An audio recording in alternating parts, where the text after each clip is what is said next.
Welcome. In today's video, you'll learn how to allow WhatsApp Web to access serial ports on your PC. This feature comes with the latest update, and it's useful if you're connecting external devices or using WhatsApp Web for advanced setups that need serial communication. Let's walk through the steps together, one by one. First, open your browser and launch WhatsApp Web. You can do this by visiting the regular WhatsApp web page and signing in by scanning the QR code from your phone if you're not already logged in. Once the page is loaded, look at the address bar at the top of your browser. Next to the web address, click on the small icon that usually shows a lock or a globe. That's the View Site Information button.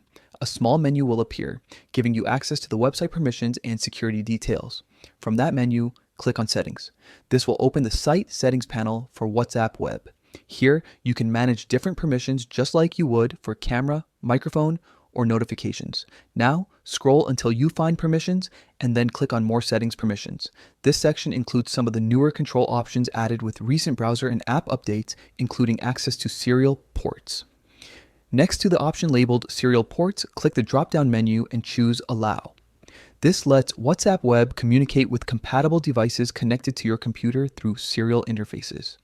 Once you've done that, refresh the WhatsApp web page to make sure the new permission takes effect. If everything is set correctly, WhatsApp Web will now be able to connect to supported serial devices whenever needed. That's it. You've successfully enabled serial port access for WhatsApp Web on your PC. It's a quick adjustment that helps the platform integrate better with external devices and experimental tools.